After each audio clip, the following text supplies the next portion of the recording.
14 अगस्त 1947 रात का अंधेरा, लोगों के घरों में खुशी भी थी और डर भी। एक देश आज़ाद हो रहा था, लेकिन साथ ही टुकड़ों में बट रहा था।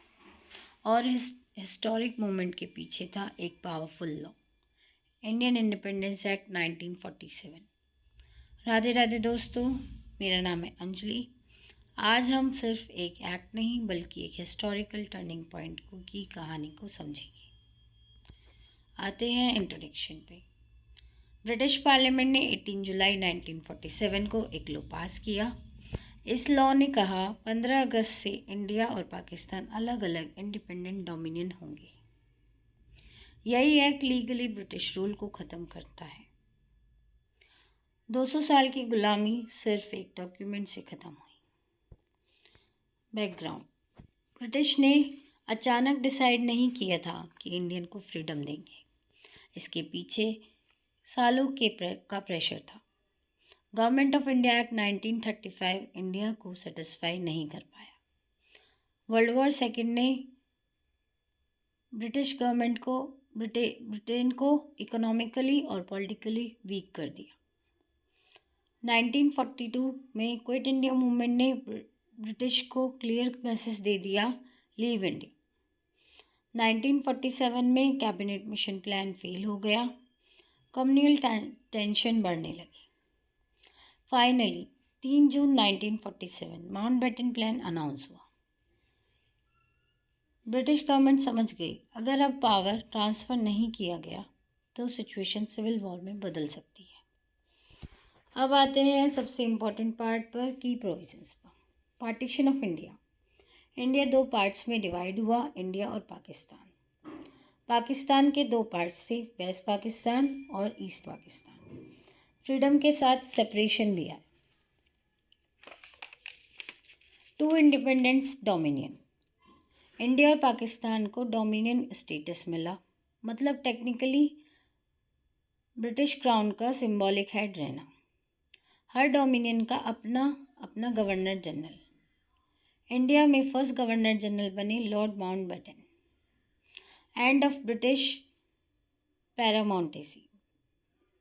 ब्रिटिश गवर्नमेंट का प्रिंसली स्टेट पर कंट्रोल ख़त्म हो गया। अब 560 से ज़्यादा प्रिंसली स्टेट फ्री थी इंडिया या पाकिस्तान ज्वाइन करने के लिए। यहीं से शुरू होती है सरदार पटेल की integration journey. Constitutional assembly become sovereign. अब ब्रिटिश पार्लियामेंट को इंडिया पर कोई कंट्रोल नहीं था। कॉन्स्टिट्यूशन असेंबली फुल्ली सॉवरेन हो गई। अब इंडियंस खुद अपना कॉन्स्टिट्यूशन बनाएंगे। इस एक्ट ने और भी मेजर चेंजेस किए। सेक्रेटरी ऑफ स्टेट पर इंडिया का ऑफिस अबॉलिश हो गया। ब्रिटिश पार्लियामेंट का लेजिस्लेटिव पावर ख़त्म हो गई, लेकिन सिस्टम एकदम से चेंज नहीं हुआ। Government of India act 1935 temporary framework बना रहा जब तक 1950 में कॉन्स्टिट्यूशन इन्फोर्स नहीं हुआ। मतलब इंडिपेंडेंस इमीडिएट थी, लेकिन सिस्टम ग्रेजुअल ट्रांजिशन में गया। Governor general role. First governor general Mountbatten थे इंडिपेंडेंट इंडिया के। जब तक इंडिया रिपब्लिक नहीं हुआ तब तक कॉन्स्टिट्यूशनल हेड गवर्नर जनरल था। इस एक्ट का सिग्निफिकेंस बहुत बड़ा था। 200 साल की ब्रिटिश रूल ऑफिशियली ख़त्म हुई, लीगल इंडिपेंडेंस मिली, इंडियंस को अपना कॉन्स्टिट्यूशन बनाने का अधिकार मिला, सॉवरेन गवर्नेंस स्टार्ट हुई। ये कॉलोनियल से कॉन्स्टिट्यूशनल डेमोक्रेसी की शिफ्ट थी। लेकिन हर विक्ट्री एक कॉस्ट पर होती है। लिमिटेशन। पार्टीशन के दौरान कम्युनल वायलेंस हुई, लाखों लोगों को अपने घर छोड़ने पड़े, रिफ्यूजी क्राइसिस क्रिएट हुआ। इंडिया इनिशियली डोमिनियन ही था। रिपब्लिक 1950 में बना। फ्रीडम के साथ दर्द भी जुड़ा होता है। अगर अब 1935 एक्ट से कंपेयर करते हैं तो 1935 एक्ट ब्रिटिश कंट्रोल के अंडर था, लेकिन 1947 एक्ट ने सॉवरेनिटी इंडियंस को ट्रांसफ़र की। 1935 में फेडरल स्ट्रक्चर प्रपोज हुआ। 1947 में एक्चुअल डिवीज़न हो गया। कॉन्स्टिट्यूशनल इम्पैक्ट क्या हुआ?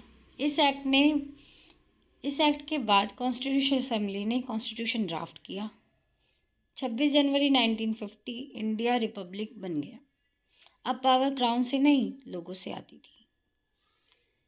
Means value line. The Indian Independence Act 1947 marked the legal transfer of sovereignty from British Parliament to the Indian people. Through it achieved freedom at the tragic cost of partition.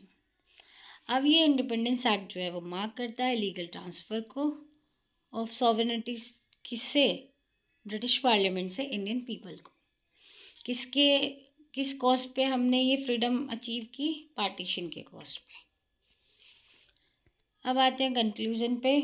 Indian independence act 1947 सिर्फ एक constitutional document नहीं था, ये भारत के इतिहास का एक turning point था। इस एक्ट ने ब्रिटिश पार्लियामेंट से सॉवरेनिटी लेकर इंडियन लोगों को दे दी।